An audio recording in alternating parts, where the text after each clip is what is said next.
adillah pada kami, kami tak bodoh, meski memang kami tak pandai. Tapi kami berjanji akan tetap mengkritik sesuai isi hati.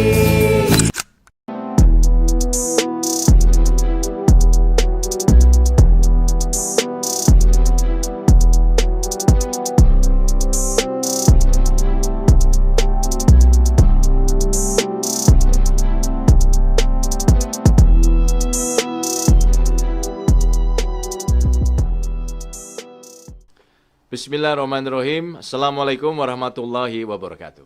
Salam kedaulatan rakyat. Halo sahabat, apa kabar? Semoga kita semua selalu dilindungi, disehatkan, dijaga, dimudahkan, dilancarkan, diberkahi setiap langkah-langkah kita. Amin, amin. Ya Allah, ya Rabbal Alamin. Sahabat, perseteruan Joko Widodo dan Surya Paloh ini semakin hari oleh sebagian kalangan dinilai semakin memanas. Terlebih setelah penetapan Johnny G. Plate sebagai tersangka kasus korupsi BTS Kominfo. Sebagian mengatakan genderang perang mulai ditabuh di antara keduanya. Wih, ngeri juga ya.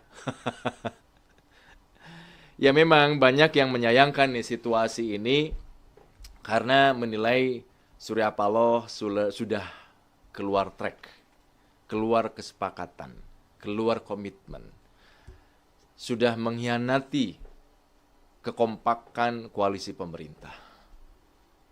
Tetapi juga nggak sedikit yang mendukung langkah-langkah Surya Paloh ini, ya, langkah yang diambil oleh Surya Paloh ini sebagai langkah sadar diri.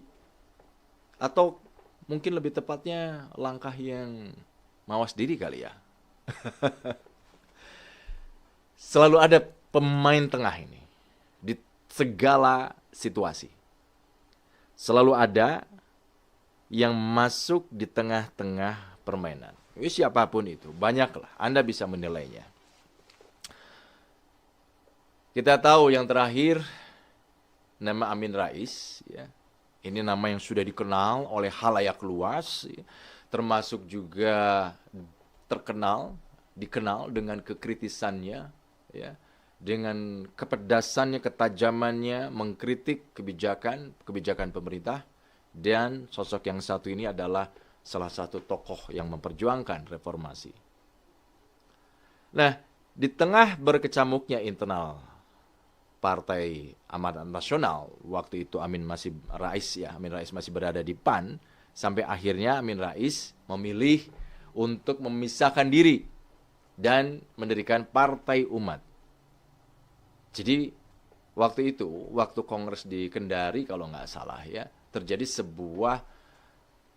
dinilai ya oleh Amin Rais itu sebuah penampakan, sebuah penampilan, sebuah political show yang sangat memalukan. Begitu kira-kira kata Amin Rais. Jadi waktu itu Kongres PAN di Kendari ini kan ricuh. Sejumlah kader terlibat bentrok tuh di ruangan, saling lempar kursi lah, sampai ada yang terluka. Nah, Amin Rais bilang kondisi itu terjadi karena ada keinginan untuk menyingkirkan dia, ya, untuk menyingkirkan Amin Rais. Dengan begitu, menurut Amin Rais, dia tersingkir dan Partai PAN bebas untuk menentukan pilihan bergabung ke pemerintahan. Ya memang kita tahu bahwa PAN sewaktu Amin Rais berada di dalamnya tidak mempunyai keinginan untuk bergabung di koalisi pemerintah. Tetapi beberapa petinggi PAN berbeda pendapat, ya, ingin bergabung ke koalisi pemerintah. Sehingga akhirnya pecahlah. Nah kemudian Amin Rais mendirikan ya Partai Umat. Amin Rais memang lebih banyak beroposisi dengan pemerintah, ya, termasuk menjadi oposisi dengan koalisi pemerintah sekarang ini. Kritik keras dan pedas selalu dilontarkan atas kebijakan-kebijakan yang dikeluarkan oleh pemerintah. Dan Kita tahu walaupun tidak menyebut partai apa, ya, tetapi Amin Rais ini pernah loh menyebut orang-orang yang anti Tuhan itu otomatis bergabung dalam partai besar, yaitu partai setan katanya. Tentu saja pernyataan Amin Rais ini saat itu menimbulkan kegaduhan. Ya. Ini seperti ini nih beritanya. Ya. Jadi dulu sebut partai setan, kini Amin Rais minta Surya Paloh pukul balik. Wah, kepada siapa nih? Nggak tahu nih. Anda bisa menilai gitu kan. Jadi pertanyaannya apa sih sebenarnya yang dimaksud oleh Amin Rais ini partai besar adalah partai, apakah partai besar, partai yang saat ini berkuasa, termasuk juga partai-partai yang berkoalisi dengan pemerintah, termasuk di dalamnya ada Nasdem sebelum mengusung Anies gitu kan. Sampai akhirnya di tengah situasi pergesekan antara Jokowi dan Surya Paloh bersama Nasdemnya, lalu Amin Rais meminta agar Surya Paloh melakukan serangan balik. Fight back, Pak, gitu. Fight back kepada Presiden Joko Widodo. Amin Rais, Bung Surya Paloh, please fight back, begitu kira-kira yang diberitakan oleh media-media mainstream, media-media besar. Ucapan Amin Rais ini tentu bukan tanpa alasan memang, ya kan? Bukan tanpa tujuan. Paling tidak menurutnya penetapan tersangka Johnny G. Plate menjadi berkah tersembunyi ini. Untuk apa? Atau disebut blessing in disguise ya untuk Indonesia. Yaitu terbongkarnya kasus dugaan korupsi yang disebut-sebut membuat negara mengalami kerugian sampai dengan 8 triliun rupiah loh. Dan kita tentu mendukungnya. Ini harus diproses secara hukum. Tetapi di sisi lain, penetapan tersangka ini juga menjadi gerbang lebar untuk membongkar kasus korupsi di lingkaran orang-orang Jokowi yang diyakini oleh mantan ketua MPR ini, Amin Rais, ya, juga tidak terlepas dari dugaan korupsi.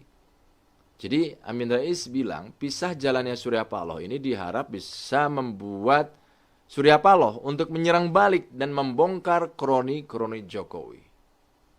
Nah, adakah tujuan lain ya dari pernyataan Amin Rais, Bung Surya Paloh, please fight back, gitu kan? Ya kita nggak tahu apakah ada tujuan di balik itu. Semoga tidak ya, semoga murni, gitu loh. Tadi yang sudah disebutkan, tujuan-tujuannya adalah membongkar kasus-kasus yang lainnya juga. Sudah lama memang Amin Rais tidak mengeluarkan pernyataan kerasnya. Apakah momen perseteruan Surya Paloh dan Jokowi ini menjadi saat yang tepat dan efektif demi mendongkrak kembali elektabilitas Amin Rais dan partai umatnya? Sekaligus mendongkrak partai umatnya maksud saya. Apakah ini yang disebut politik ambil untung? Tapi bukankah seharusnya politik kita ini adalah politik memberi demi kepentingan rakyat dan bangsa Indonesia?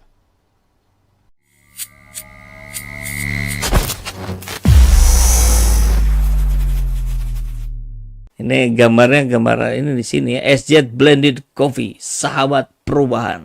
Ini coffee blended. Jadi kalau dibaca di belakangnya, ini original Cikalong Wetan. Profilnya medium to dark, prosesnya natural ya. Jadi ini blended Arabica Robusta. Ini kita jual untuk kita jadikan sebagai sebuah pergerakan kita dalam menegakkan keadilan. Baik, dan buat sahabat SZ juga kalau yang mau bergabung dengan saya dengan lebih intensif, itu bisa gabung di sebagai membership, sebagai pelanggan ya. Jadi nanti akan ada video-video khusus, akan ada diskusi-diskusi khusus, bahkan pertemuan-pertemuan khusus saya dengan sahabat SZ yang sudah menjadi member di channel ini. Caranya gimana? Ya kalau di handphone suka ada tombol gabung atau join. Nah, klik aja itu ya, kemudian ikuti petunjuk berikutnya. Begitu ya.